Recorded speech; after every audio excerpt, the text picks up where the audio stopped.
Қайырлы күн достар, мен каналыма қош келдіңіздер. Бүгін мен орам жапырақ пен голубцайды қалай жасайтынын көрсетемін.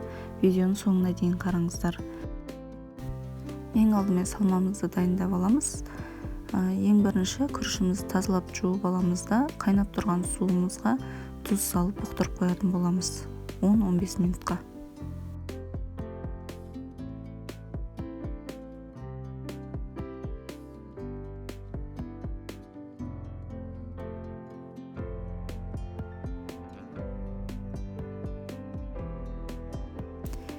Енді кезекте майлы фаршымызды алып, фаршымызға пиязымызды көбіктеп турап қосамыз. Одан кейін жаңағы жібіп тұрған күрішіміздің суын төгіп тастап, күрішімізді қосамыз. Және дәміне қарай тұз, бұрыш қосамыз. Егер сіздерде қызанақ болса, қызанақ қосып жіберсеңіздер де болады. Өте дәмді, сочный болып шығатын болады. Осылай қосып, жақсылап араластырамыз.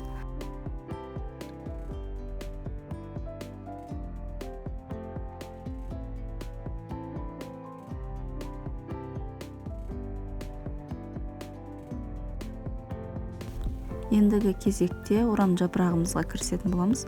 Орам жапырақтың жапырақтары керек болады бізге. Ең алдымен өзегін алып тастаймыз. Орам жапырақтың өзегін алып, қайнап тұрған суға салып, 1-2 минуттан қайнатып, сыртындағы жапырақтарын шешіп алатын боламыз.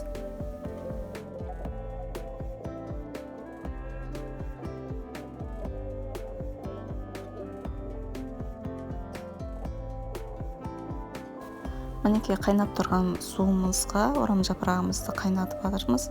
Көп қайнатудың қажеті жоқ. Бұл жерде жапырақтар жұмсарса, осылай шешіп ала беретін боласыздар. Енді кезекте голубцайымызды пісіретін сорпамызды дайындаймыз. Сол үшін қызып тұрған қазанымызға сұйық майымызды құйып, пияз, сәбіз, картошка және томатный пастамызды салып, жақсылап қуырып, суын құйып қайнататын боламыз.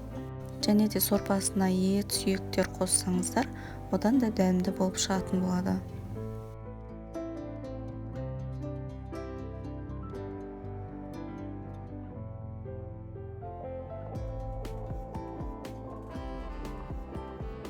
Мінекей барлығын қосып қуырдық, кішкене тұз салдық. Тұзды көп салмайсыздар, өйткені голубцайдан да тұзы шығатын болады. Енді кезекте орам жапырағымызға салмамызды салып, голубцай орайтын боламыз. Ең алдымен жапырағымыздың мынандай қалың өзекшелерін шұқалап кесіп алып тастаймыз. Или барлығын алып тастауға болады, или осылай алып тастағанға да болады. Бұл жерде орам жапырағымыз үлкен болғандықтан мен 2-3 бөлікке бөліп алдым. Сөйтіп, ішіне салмамызды салып, екі жағын бекітіп, жақсылап орап алдым.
Мінекей осылай голубцайларымызды дайындап алдық.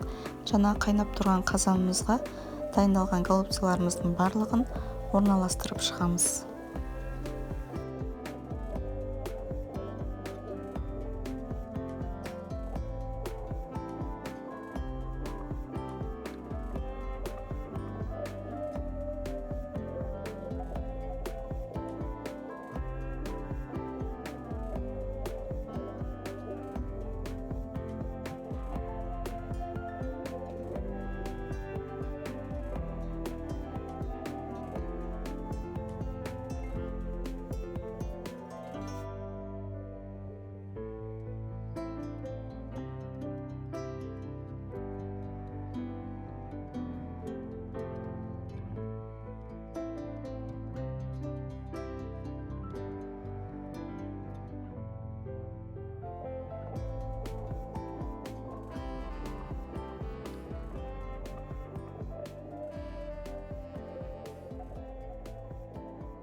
Мінекей голубцыларымыздың бәрін орналастырып шықтық. Енді 40-45 минут астын жай отта пісіріп алатын боламыз.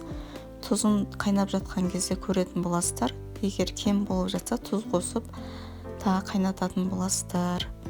Мінекей голубцымыз дайын. Жасап көріңіздер, өте дәмді, өте керемет болып шықты. Менің видеоларым ұнап жатса лайк басып, сұрақтарыңыз болса комментарияға жаза кетіңіздер. Каналыма тіркеліп алуды ұмытпаңыздар.